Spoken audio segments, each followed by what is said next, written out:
Well, for more on this, let's bring in Mahmoud Amiri Moghaddam. He's the director of an NGO called Iran Human Rights, and he joins us from Oslo. Welcome to you.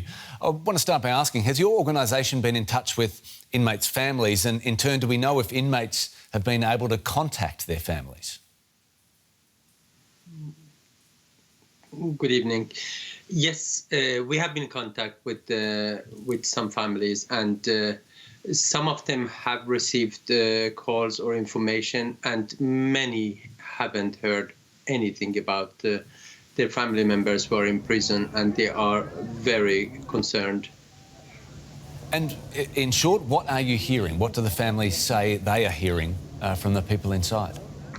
Well, basically, what we have heard is that the authorities actually, there are some indications that the incident yesterday was premeditated, that the authorities in the previous days had employed special forces to incite prisoners, and that there have been gunshot, prison guards have been shooting at prisoners.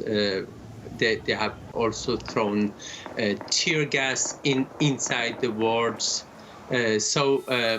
Unfortunately, the story that the Iranian TV and the authorities tell doesn't fit with what we hear from the families. And just to underline that point, you've heard nothing that matches with the official story that this was a fight between inmates that started in the sewing workshop? Absolutely not. As I said, there are indications that the authorities might have set the ground for a crackdown, and it might have been premeditated. OK, the Iranian government was also quick to rule out any link between the recent nationwide protests and this prison incident. Do you think we are right in any way to frame this incident alongside everything else that's happened in Iran in the last month? There is no doubt that what happened at Evin Prison is part of what's going on inside in the streets of the country. As you know, many people have been transferred to Evin Prison, both from their homes, human rights defenders, political activists, and also from the streets.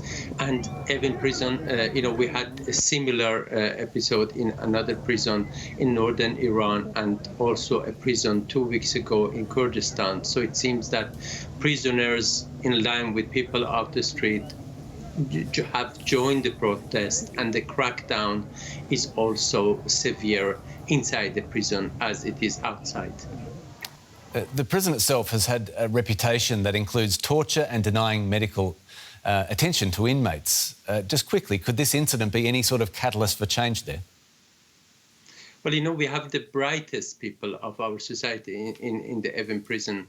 And what I hope this incident might lead to is that I hope it forces the international community to take an action, because there are thousands of prisoners who are in danger right now. And I hope that the United Nations does something by starting an independent investigation for holding those responsible accountable. Mahmoud Amiri Moghaddam, thanks so much for your time. Thank you.